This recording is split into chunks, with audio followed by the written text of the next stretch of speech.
अस्सलाम वालेकुम स्टूडेंट्स, उम्मीद है आप सब लोग खैरियत से होंगे। हम कॉम्प्लेक्स नंबर्स को डिस्कस कर रहे थे, तो आज हम कॉम्प्लेक्स नंबर्स की प्रॉपर्टीज को डिस्कस करने जा रहे हैं। कॉम्प्लेक्स नंबर्स के बारे में हमने पढ़ लिया था, कुछ प्रॉपर्टीज हैं।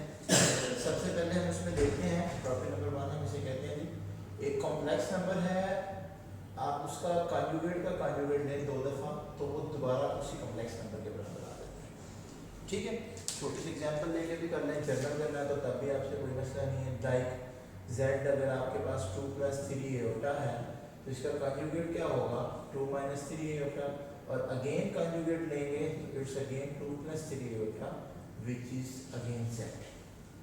ठीक होगी बात। इसी तरह हमारे पास एक और प्रॉपर्टी है, इसको हम बोलते हैं कि दो कॉम्प्लेक्स नंबर अगर आपस में ऐड हो रहे हैं और आप उनका कॉन्जुगेट लेना चाहते हैं तो नो प्रॉब्लम, ऐड करके कॉन्जुगेट ले लें या सेपरेट कॉन्जुगेट लेने के बाद ऐड कर लें, तो आपके आंसर पे कोई फर्क नहीं पड़ेगा। ये ऐड के लिए भी सेम रूल है, और अगर आप सब्ट्रैक्ट के ऊपर अप्लाई करना चाहते हैं तो सब्ट्रैक्ट के ऊपर भी इससे कोई फर्क नहीं पड़ता। सिमिलरली मल्टीप्लिकेशन पे भी और डिवीजन पे भी ये रूल अप्लाई होता है। z1 और z2 दो कॉम्प्लेक्स नंबर्स हैं जो आपस में मल्टीप्लाई हो रहे हैं, आप मल्टीप्लाई करने के बाद कॉन्जुगेट ले लें या मल्टीप्लाई करने से पहले सेपरेट कॉन्जुगेट लें और बाद में मल्टीप्लाई कर दें, तो उससे भी आंसर बराबर आएंगे। और डिवाइड पे भी ये रूल एप्लीकेबल है। z1 और z2 whole complex numbers divide करने के बाद कॉन्जुगेट ले लें या z1 का कॉन्जुगेट z2 का कॉन्जुगेट लेने के बाद उनको डिवाइड कर लें, उससे कोई फर्क नहीं पड़ता। तो किससे मुख्तसर हम ये कह सकते हैं कि कॉम्प्लेक्स नंबर्स में अरिथमेटिक ऑपरेशंस पर, ये सारे अरिथमेटिक ऑपरेशन है ना, प्लस माइनस मल्टीप्लाई और डिवाइड, इनको अरिथमेटिक ऑपरेशन बोलते हैं। अरिथमेटिक ऑपरेशंस पे कॉन्जुगेट जो है वो एप्लीकेबल है ईच एंड एवरी केस में, कि आप उनको अरिथमेटिक ऑपरेशन अप्लाई करने से पहले कॉन्जुगेट ले लें या अरिथमेटिक ऑपरेशन अप्लाई करने के बाद कॉन्जुगेट ले लें, उससे कोई फर्क नहीं पड़ता। तो इसके बाद एक हमारे पास प्रॉपर्टी होती है, बहुत मशहूर प्रॉपर्टी है, इसको बोलते हैं ट्राइएंगुलर इनइक्वालिटी। ये प्रॉपर्टी हमारी बड़ी काम की है, इससे हम बहुत सारे क्वेश्चंस भी सॉल्व करते हैं। ट्राइएंगुलर इनइक्वालिटी,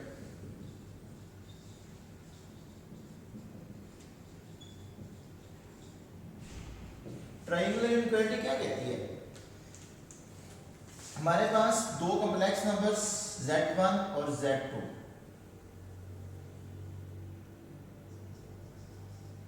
इनका मॉडुलस, z1 और z2 का मॉडुलस कभी भी z1 के लेदा मॉडुलस और z2 के लेदा मॉडुलस के बराबर नहीं होगा, ये उससे हमेशा लेस इक्वल होगा, और ये हमेशा ग्रेटर इक्वल होगा z1 modulus minus z2 modulus के होल मॉडुलस। मतलब ये दो कॉम्प्लेक्स नंबर्स को जमा करके उनका मॉडुलस ले लें। मॉडुलस आपको मैं बता देता हूँ कैसे ले जाते, चले यहाँ पर आपको देख लेते हैं। मॉडुलस एक्चुअली होता क्या है, पहले उसका कांसेप्ट समझ लें, फिर यहाँ पर आ जाते हैं। अगर आपके पास एक कॉम्प्लेक्स नंबर है x प्लस एटा y, क्या है, एक कॉम्प्लेक्स नंबर है x प्लस एटा y। अच्छा जी, आर्गन प्लेन में, ये अब एक ज़्यादा से टॉपिक डिस्कस होना शुरू हो गया, चलिए इसको साथ साथ करते चलेंगे। कॉम्प्लेक्स नंबर्स को जिस प्लेन में हम रिप्रेजेंट करते हैं उसको जी प्लेन बोलते हैं। जैसे कि हम रियल नंबर्स को किसी प्लेन में रिप्रेजेंट करें ना, x एक्सिस और y axis, x axis x prime axis, y axis और y प्राइम एक्सिस, इधर पॉजिटिव वैल्यू इधर नेगेटिव वैल्यू, इधर पॉजिटिव y वैल्यू इधर नेगेटिव y वैल्यू, तो it is a coordinate plane. ठीक है, रेक्टेंगुलर कोऑर्डिनेट सिस्टम, और इसको कोऑर्डिनेट प्लेन भी बोलते हैं। इस पे इधर भी रियल नंबर्स होते हैं और इधर भी रियल नंबर्स होते हैं। जब कॉम्प्लेक्स नंबर्स को रिप्रेजेंट करते हैं ना, तो प्लेन वही होता है, लेकिन ये रियल एक्सिस पर आता है और ये इमेजिनरी एक्सिस।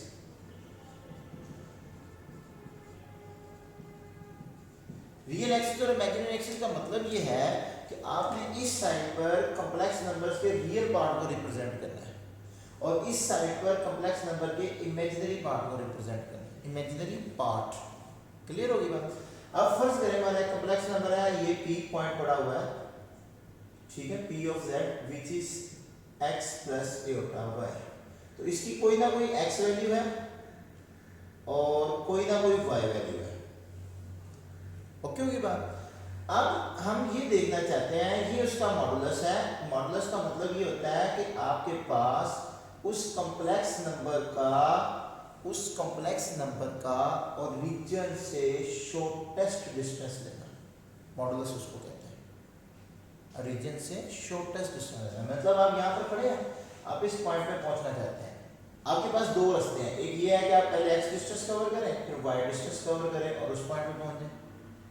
और एक ये रास्ता है which is your shortest distance, इसको हम बोलते हैं मॉडुलस। ये किसके बराबर होता है? चलिए अब इसकी ये डिस्टेंस कितनी वैल्यू रखता है ये हमने चेक करना है। तो बेटा ये देखें, it is your x distance, it is your y distance, it is your right triangle. तो पाइथागोरस थ्योरम के मुताबिक ये आपके पास आएगा हाइपोटेन्यूज इज योर z का मॉडुलस विच इज x का स्क्वायर प्लस y का स्क्वायर मॉड बेस का स्क्वायर परपेंडिकुलर का square is equal to z का स्क्वायर होगा।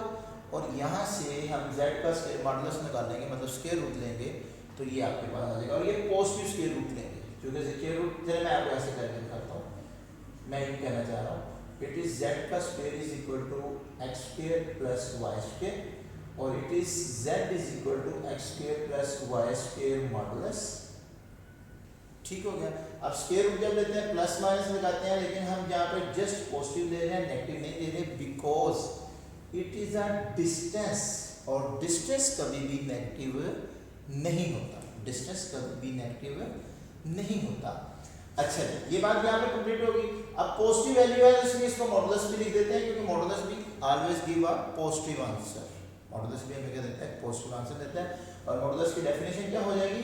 It is the shortest distance between origin and that point जिस पे आपने पहुंचना है। यहाँ तक बात क्लियर होगी।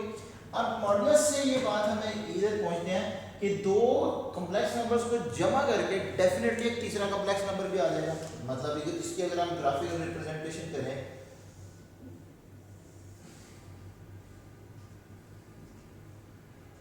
ये एक Z1 कॉम्प्लेक्स नंबर है,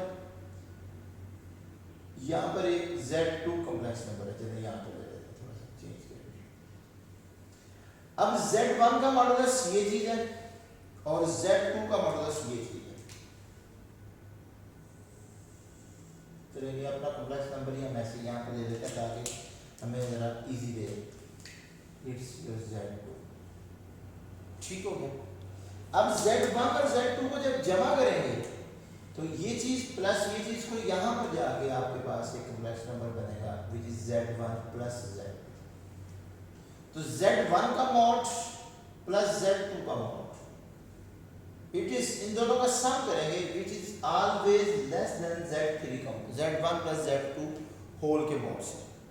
ये होल के मॉड से हमेशा क्या होगा?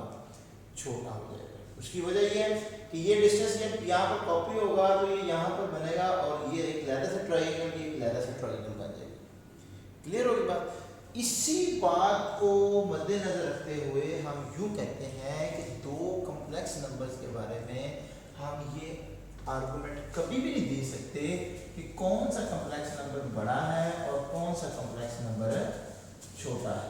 दो कॉम्प्लेक्स नंबर्स के बारे में हम ये राय कभी भी कायम नहीं कर सकते कि कौन सा कॉम्प्लेक्स नंबर बड़ा है और कौन सा कॉम्प्लेक्स नंबर छोटा है।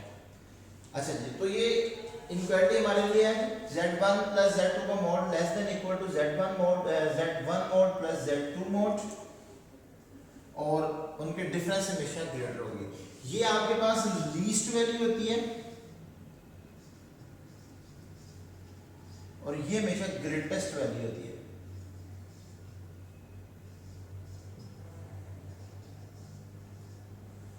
मैं इसकी मिसाल दे देता हूँ। मैं कहता हूँ आपके पास, चलिए मैं आपकी मिसाल देता हूँ। आपकी पॉकेट में ये एक फर्जी इंतजार है, अल्लाह ताला आपको इससे बहुत ज़्यादा दे।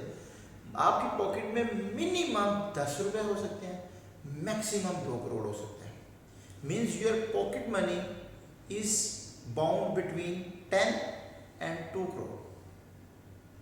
ओके, अब जब कभी भी हम मुझे नहीं पता अब आपकी पॉकेट में कितने पैसे हैं, बस ये लिमिटेशन पता है कि आपकी पॉकेट में मिनिमम होंगे तो 10 रुपए लाजमी होंगे, 10 से कम हो ही नहीं सकते। ये हमने एक फर्ज एग्जांपल ले लिया, अल्लाह ताला आपको बहुत ज़्यादा दे। तो और मैक्सिमम होंगे वो 2 करोड़।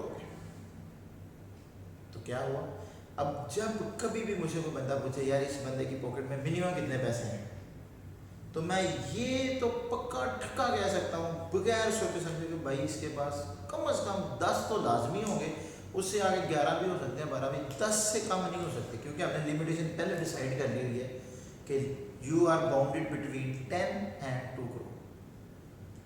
ठीक है, तो ये वैल्यू हमने कहा it is always less than this, means 2 crore से आपके पास हमेशा कम पैसे होंगे, और greater than between this number 10 से हमेशा बड़े होंगे। तो ये कम से कम वैल्यू है जो आपके पास हो सकती है, और ये मैक्सिमम वैल्यू है जो आपके पास है आंसर में आ सकती है। ये एमसीक्यूज अक्सर हम यूज करते होते हैं किसी भी क्वेश्चन को इस तरह सॉल्व करने के लिए। ठीक होगी बात यहाँ तक। अच्छा, तो इसके बाद आर्गन डायग्राम में अब आपको बता चुका हूँ, कॉम्प्लेक्स नंबर्स को जब हम रेक्टेंगुलर प्लेन या किसी भी प्लेन में रिप्रेजेंट करते हैं तो वहाँ पर जो सी भी तस्वीर बनती है वो ट्राइंगल शेप की बने या जो सी भी शेप बने उसको आर्गन डायग्राम बोलते हैं। ठीक हो गया, ये उसका रियल एक्सिस होता है, रियल ऑफ जेड, और ये उसका इमेजिनरी एक्सिस होता है, इमेजिनरी ऑफ जेड, और यहाँ पर जो भी तस्वीर बनती है उसको क्या बोलते हैं, आर्गन डायग्राम बोलते हैं। कौन सी डायग्राम, आर्गन डायग्राम बोलते हैं। ठीक हो गया जी। अब नेक्स्ट ये एक आर्गन मैथमेटिशियन था, उसी के नाम की मुनासिबत से इसको आर्गन डायग्राम भी रखा जाए, नाम रखा गया। तो कॉम्प्लेक्स नंबर्स की इसमें रिप्रेजेंटेशन होने के बाद हमारा नेक्स्ट टॉपिक जो चलता है वो है complex numbers in polar form. क्या है, complex numbers in polar form. अब पोलर फॉर्म में कॉम्प्लेक्स नंबर्स को कैसे रिप्रेजेंट करते हैं, तो इसके लिए दोबारा से आर्गन डायग्राम बनाएंगे ताकि आपको उसके मतलब समझाया जा सके कॉम्प्लेक्स नंबर्स को पोलर फॉर्म में कैसे कन्वर्ट किया जाता है।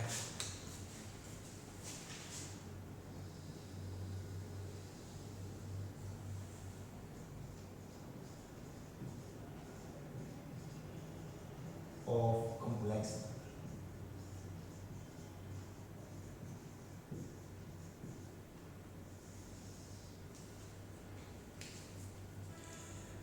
आर्गन डायग्राम बनाते हैं।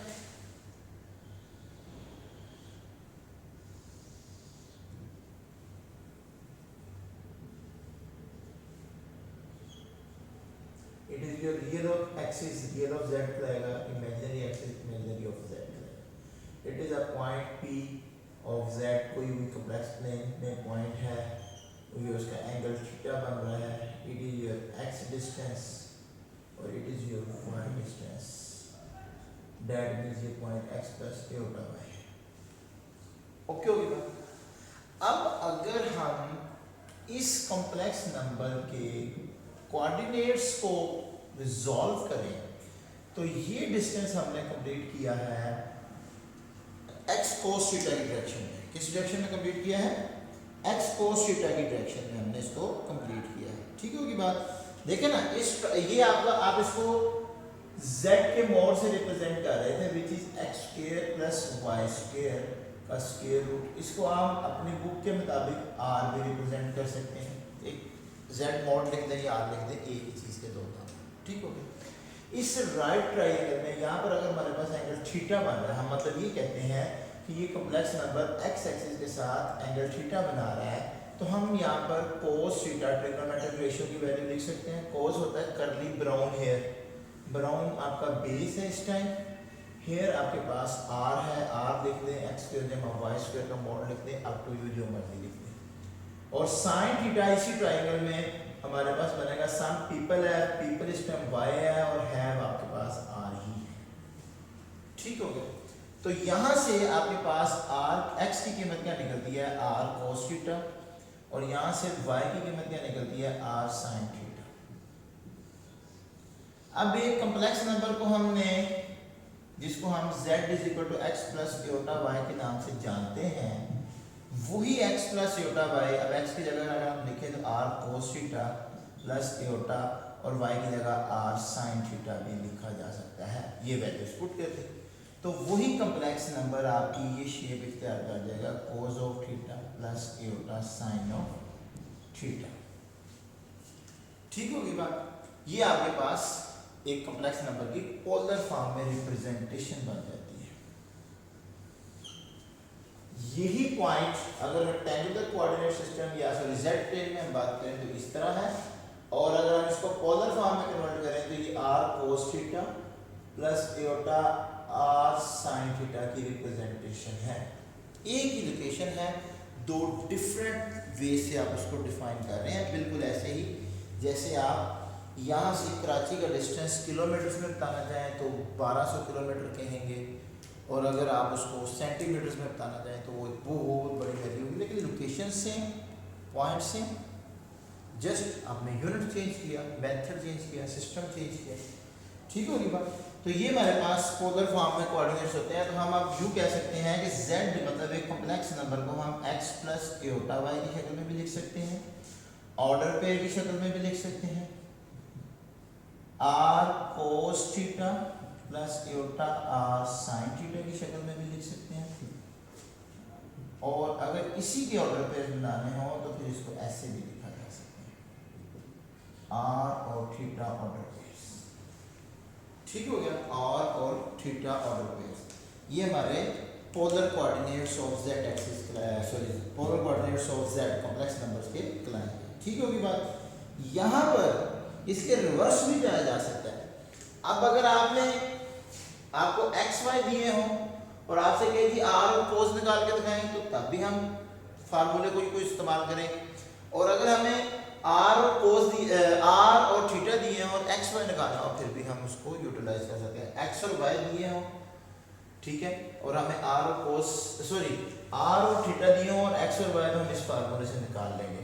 अब अगर हमें x y दिए हों और r और थीटा निकालते हो, तो उसके लिए हम क्या करते हैं, ये देखिए इसी पिक्चर को यूटिलाइज करते हुए r निकालने के लिए हम यूं यूज कर सकते हैं, x square plus y square, ये वाला फार्मूला, और थीटा निकालने के लिए theta is equal to tan inverse y over x।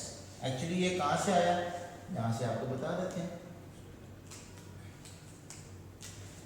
tan और थीटा उस ट्रायंगल में क्या होगा, through proper bye operation x y over x, तो ये थीटा उधर जाके क्या हो जाएगा, tan inverse y over x। ये एंगल जो सा है इसको आर्गुमेंट ऑफ z बोलते हैं। ये अब हमारा एक नया टॉपिक स्टार्ट होने जा रहा है, आर्गुमेंट ऑफ z क्या चीज होती है, ये बहुत ही इंपॉर्टेंट चीज है, इसको हम डिस्कस करते हैं।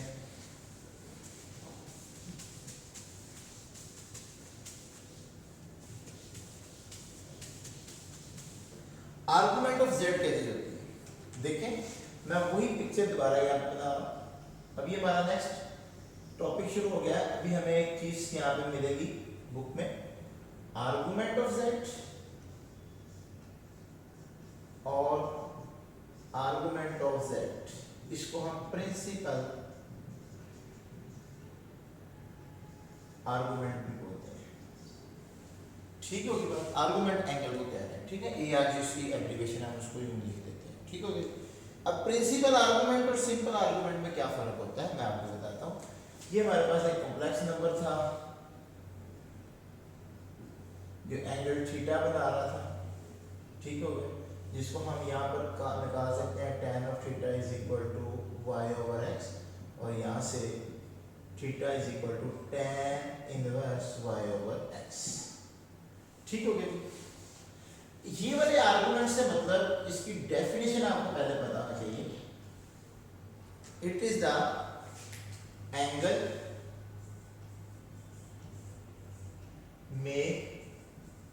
मेड बाय पॉजिटिव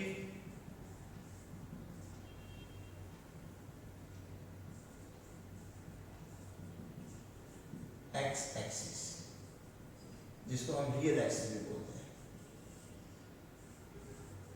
जब हम एक्स वाई प्लेन में उसमें जी प्लेन में बात कर रहे हैं तो हमें देख सकते हैं ये एक्सिस को रियल एक्सिस कहना चाहिए। वो एंगल जो हमारे पास रियल एक्सिस के साथ बन रहा है उसको हम आर्गुमेंट ऑफ z बोलते हैं, और जिसको निकालने का तरीका है tan inverse y over x। अब ये थीटा एंगल बन गया। अगर हम ट्रिग्नोमेट्रिक फंक्शन को जानते हैं तो हमें पता है it is a periodic function, ये एक एंगल है। अगर हम इसको एक रोटेशन के बाद कवर करें तो एंगल तो फिर भी यही बन गया, फिर भी इसमें कोई फर्क नहीं आना, वैल्यू वही रहेगी। क्लियर। मसलन अगर मैं ये कह देता हूं ये एंगल आपने निकाला थीटा 30 डिग्री या π/6, तो एक रोटेशन के बाद इसमें कितनी वैल्यू आ जाएगी, ये एंगल थीटा जो है ये आपका π/6 भी काबिल कबूल है और π/6 + 2π पूरी एक रोटेशन है जो कि कितना बन जाता है 6×12 और 13π/2, ये भी काबिल कबूल है। और अगर आप इसको 2 रोटेशंस के बाद कंप्लीट करना चाहते हैं विच इज इक्वल टू 6×12 24 और 25π/6, तो ये भी काबिल कबूल है, 2 नहीं यहाँ पर 6 है, ठीक है। और सो जितनी मर्जी रोटेशंस लेके आते जाएं ये आपको सेम आंसर देगा। तो that means this angle is, ये सारा इस डेफिनेशन को पूरे नहीं कर रही, ये भी एंगल पॉजिटिव एक्स एक्सिस के साथ बन रहा है, ये भी पॉजिटिव के साथ बन रहा है, ये भी पॉजिटिव के साथ बन रहा है और आगे भी इन्फिनिट मैनी एंगल है जो पॉजिटिव एक्स एक्सिस के साथ बनते चले जाएंगे। ओके होगी बात? अच्छा, ये सारे इस डेफिनेशन को पूरा कर रहे हैं, तो इसका मतलब ये आर्गुमेंट ऑफ जी जो है वो यूनिक एंगल नहीं है बल्कि इन्फिनिट मैनी एंगल है। एक ही आंसर नहीं, कई आंसर इस इक्वेशन को सेटिस्फाई कर देंगे, कई आंसर, ठीक हो गया। तो फिर आर्गुमेंट की हमें क्यों जरूरत पड़ी, ये कैपिटल आर्गुमेंट या जिसको हम प्रिंसिपल आर्गुमेंट बोल रहे हैं, इसकी जरूरत क्या महसूस हुई और ये हमारी हेल्प कहाँ कैसे करता है? ओके होगी बात, चलिए इसको भी डिस्कस करते हैं। It is the smallest angle या स्मॉलेस्ट आर्गुमेंट, वो उन सब एंगल्स में से जो स्मॉलेस्ट एंगल हो, ARG of Z, smallest angle complex number का, विच लाई फ्रॉम -π से π तक, ठीक हो गया। इसको हम यूं भी लिख सकते हैं, इसको हम यूं भी लिख सकते हैं, इसको हम यूं भी लिख सकते हैं, argument of Z is less equal to pi greater than -π, दोनों में से किसी एक के साथ क्लोज इंटरवल आना है। तो सबसे पहले तो मैं आपको बता दूं कि -π और पाई होते कहां पर है। देखें वही पिक्चर दोबारा मैं कॉपी कर रहा हूं प्रिंसिपल आर्गुमेंट को समझाने के लिए। ये मेरा एक कॉम्प्लेक्स नंबर था जिसका एंगल मेरे पास बन रहा था थीटा क्या देंगे या π/6, आपने एक फर्जी वैल्यू जो रखी हुई, ये फर्जी वैल्यू है, थीटा पर हम जनरल की बात कर रहे हैं, ठीक हो गया। अब पाई और -π किसे कहते हैं? अगर हम positive clockwise sorry anti clockwise rotation रखें जिसको हम पॉजिटिव कहते हैं तो दिस पॉइंट इज कॉल्ड पाई, और अगर हम क्लॉकवाइज रोटेशन रखें तो दिस पॉइंट इज कॉल्ड -π। तो दोनों रोटेशंस में हम पहुंचते तो एक पॉइंट पे है ना, पाई और -π दोनों एक ही लोकेशन पर है, तो दोनों में से फिर किसी एक को क्लोज करना है, जिसको मर्जी क्लोज करना है, क्योंकि इस पॉइंट को हम 2 दफा तो कंसीडर नहीं ना कर सकते, एक दफा कंसीडर करना, चाहे पॉजिटिव डायरेक्शन में कंसीडर कर ले चाहे नेगेटिव डायरेक्शन में कंसीडर कर ले, आपकी मर्जी। ओके हो गया। अब वो एंगल जो इन सारों में से छोटा भी हो और इस रेंज में लाई करता हो, वो हमारा प्रिंसिपल आर्गुमेंट कहलाएगा। वो क्या कहलाएगा? प्रिंसिपल आर्गुमेंट कहलाएगा। अब अक्सर आप सोच रहे होंगे सर ने दोनों तस्वीरें पहले क्वाड्रेंट में बना दी हैं, कुछ दूसरे क्वाड्रेंट में हमारे साथ वाकया पेश आ जाए, तीसरे में आ जाए, चौथे में आ जाए, तो फिर हम कैसे करेंगे? बेटा नो प्रॉब्लम, आपने बेसिक चीज को नहीं छोड़ना, तो आप दोनों को मैं आपको क्लियर करके दिखाता हूँ। फर्स्ट करें आपका कॉम्प्लेक्स नंबर सेकंड प्लेन में सेकंड क्वाड्रेंट में वाकया है, like this shape.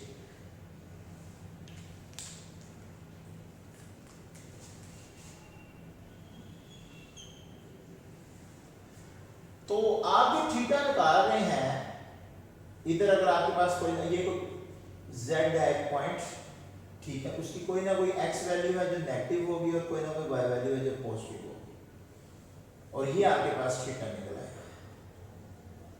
tan theta यहाँ पर लगेगा विच इज y/x, और यहाँ से आप निकाल लेंगे tan inverse y/x। Minus which is your theta. ठीक होगी बात। ये भी again infinite many value satisfy होगा। कैसे?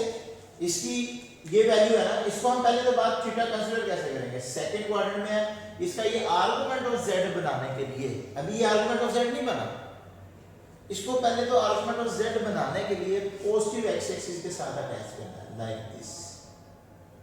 ये भी पॉजिटिव x एक्सिस के साथ अटैच हो सकता है, ये इधर से भी पॉजिटिव x एक्सिस के साथ अटैच हो सकता है, लेकिन हम एक ही डायरेक्शन चलो अभी लेके चलते हैं जी, एंटी क्लॉकवाइज। हमने स्टैंडर्ड यू के ये बनाया हुआ है कि हम ज्यादातर कोशिश करते हैं कि हम एंटी क्लॉकवाइज में रहें।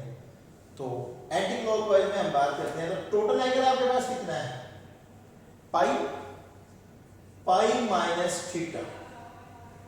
ये वाला एंगल निकाल लेंगे तो आपके पास ये एंगल आ जाएगा जिसको हम आर्गुमेंट ऑफ z कहेंगे, ये चीज which is argument of z। ठीक हो गया, ये वाला जो रेड कलर में ये लाइन है। ओके, अब ये यूनिक नहीं है, क्यों? आप एक रोटेशन के बाद अगर पहुंच जाए तो यहां से स्टार्ट करें, कितना एंगल हो गया 2 पाई प्लस ये वाला, मीन्स ये भी दुरुस्त है, पाई माइनस जो भी एंगल आपने निकाला है प्लस 2 पाई, एक रोटेशन के बाद भी ये दुरुस्त है। ये पाई माइनस थीटा प्लस 4 पाई, ये भी दुरुस्त है। मतलब ये आपका बेसिक एंगल ही रहा और ये आगे आपके पास रोटेशन ऐड होती गई और सो ऑन, ये इनफिनिट मैनी टाइम्स तक आपके पास क्या है, करेक्ट है। और ये सारे आर्गुमेंट सीख लाएंगे, लेकिन इनमें से प्रिंसिपल कौन सा होगा, प्रिंसिपल कौन सा होगा जो सबसे छोटा हो और पॉजिटिव के साथ बन रहा हो, पॉजिटिव एक्स एक्सिस के साथ बन रहा हो, सॉरी पॉजिटिव एक्स एक्सिस नहीं, प्रिंसिपल में पॉजिटिव नहीं, प्रिंसिपल में ये उसकी रेंज जो सी है माइनस पाई से पाई के दरमियान हो। तो ये देखें ये पॉजिटिव एक्स एक्सिस के साथ ही बन रहा है और इसकी रेंज जो सी है क्या है, माइनस पाई से पाई के दरमियान ही रहेगा। डेफिनेटली ये 70-90 का है, ये यहाँ तक 90 हो गया, आगे 10 हो सकता है, 20 हो सकता है, 150 हो सकता है, 180 से ऊपर नहीं जाएगा। ठीक है ना। मिसाल के तौर पर अगर हम इसकी एक रफली सी एग्जांपल ले लें, अगर आपने एक कॉम्प्लेक्स नंबर है z is equal to -1 plus eta, तो ये रिप्रेजेंट होगा -1 का मतलब ये नेगेटिव एक्स एक्सिस पे 1 पॉइंट और y एक्सिस पे 1 पॉइंट। तो यहाँ पर आपका ये कॉम्प्लेक्स नंबर आ गया, आपने इसकी ट्रायंगल बनाई तो ये -1 उसकी वैल्यू और ये 1 वैल्यू है, ये थीटा आपने एंगल निकाला which is theta is equal to tan inverse y over x। तो ये आपके पास टोटल का आंसर आ गया जी -4 पाई। अगर इसकी हम बेसिक वैल्यू बात करें तो इट्स y ओवर x, तो ये आपके पास आ जाता है पाई/4, और अगर आप बेसिक से हट के बात करें तो ये -पाई/4। दोनों आंसर दुरुस्त है। अगर हम इसको बेसिक के अलावा डिस्कस करें तो फिर ये -पाई/4 पे भी दुरुस्त है। वो डिपेंड करता है कि आप क्लॉकवाइज में कर रहे हैं या एंटी क्लॉकवाइज में कर रहे हैं। ओके होगी बात। अच्छा, अब इसको पॉजिटिव के साथ स्टैंडर्ड पोजीशन में अटैच करने के लिए इसका आर्गुमेंट क्या बनेगा, थीटा, बेसिक एंगल को हम पिक करेंगे, मींस आपके पास पाई माइनस पाई/4 विच इज कितना बन जाएगा 4 - 3 पाई/4। ये आपका आर्गुमेंट ऑफ z आ गया। ये क्या आ गया, आर्गुमेंट ऑफ z। ये भी दुरुस्त है। अगर आप रोटेशन करके आना चाहते हैं तो 3 पाई/4 प्लस 2 पाई, ये भी दुरुस्त है, और 3 पाई/4 प्लस 4 पाई, ये भी दुरुस्त है। ये कितनी वैल्यू बनती है, 4 2 8 10 11 पाई/4 और ये 16 7 18 19 पाई/4। ये सारी वैल्यूज एंड सो आगे कितनी ही वैल्यूज आप इसकी कंसीडर कर सकते हैं। लेकिन इनमें से प्रिंसिपल कौन सा होगा जो सबसे छोटा हो और -पाई से पाई के दरमियान लाई जाएगा। तो ये देखें ना, ये अगर पाई/4 है तो बाकी 45 ये बचते हैं और 90 ये, 90 जब 45 ये 135 बनता है, 135 डिग्री, ये आज इसको 3 पाई/4 भी कहते हैं। तो ये -पाई से पाई के रेंज में लाई नहीं रहा, उसी के दरमियान है। तो ये हमारा प्रिंसिपल आर्गूमेंट भी कहलाएगा, principal argument A R G, which is also 3π/4। ठीक होगी बात। अब अगर हम चौथे या तीसरे क्वाड्रेंट में,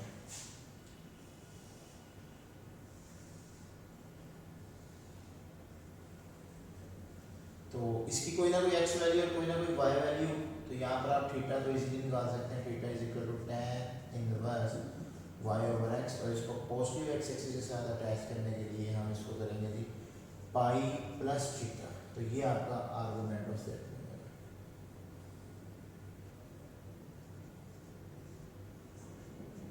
ठीक हो गया, ये भी दुरुस्त है, pi plus theta plus 2π।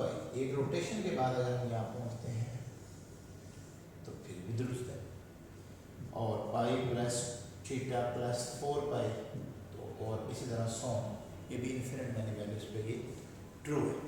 Clear होगी बात। और लेकिन इनमें से प्रिंसिपल आर्गुमेंट कौन सा बनेगा? क्या ये बनेगा?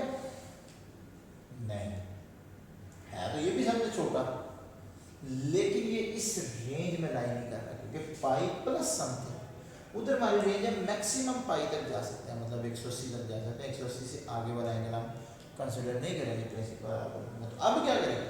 तो अब इसको एंटी क्लॉकवाइज मेजर कर रहे हैं, क्लॉकवाइज मेजर कर रहे हैं। ये जो एंगल होगा that is your argument of that, principal argument of that.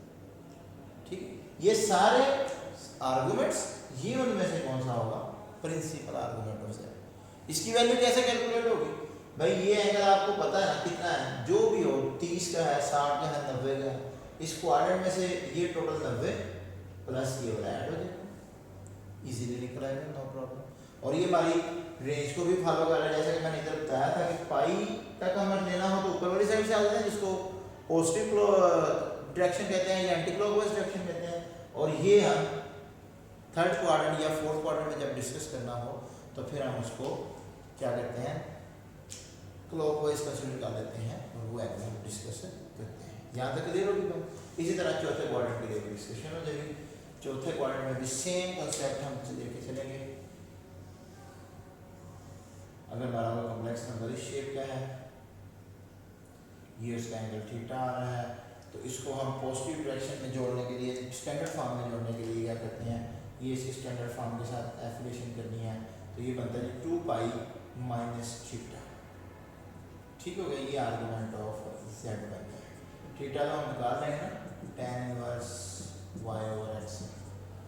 ठीक हो गया, तो ये 2π माइनस थीटा करेंगे ताकि ये स्टैंडर्ड फॉर्म में बन जाए। अब ये भी आर्गुमेंट दुरुस्त है, और अगर इसको हम एक रोटेशन लेकर चलें, 2π प्लस 2π प्लस थीटा मीन्स ये angle as it is plus 2π, या फिर 2π माइनस थीटा प्लस 4π, दो रोटेशनों में आ गए, प्लस 100, जितनी मर्जी रोटेशनों में आते हैं, नो प्रॉब्लम। ये सारे इसके आर्गुमेंट्स हैं, लेकिन ये प्रिंसिपल आर्गुमेंट नहीं है, क्योंकि ये इन सब में से तो छोटा है, स्मॉल है, इसको पता चल गया, लेकिन उसके साथ ये भी होना चाहिए कि वो इस रेंज में लाए। ठीक होगी बात। तो उसके लिए हम ये वाली चीज ये वाला जैसा एक प्रिंसिपल आर्गुमेंट है, और ये यही हो थीटा। ठीक होगी बात। तो कंसेप्ट यहाँ पर आपको प्रॉब्लम हो तो हम उसको डिस्कस कर सकते हैं। ये आर्गुमेंट और प्रिंसिपल आर्गुमेंट का जो टॉपिक था, ये हमारा बहुत बहुत बहुत इम्पोर्टेंट टॉपिक था, इसको लाजमी तौर पर डिस्कस करें।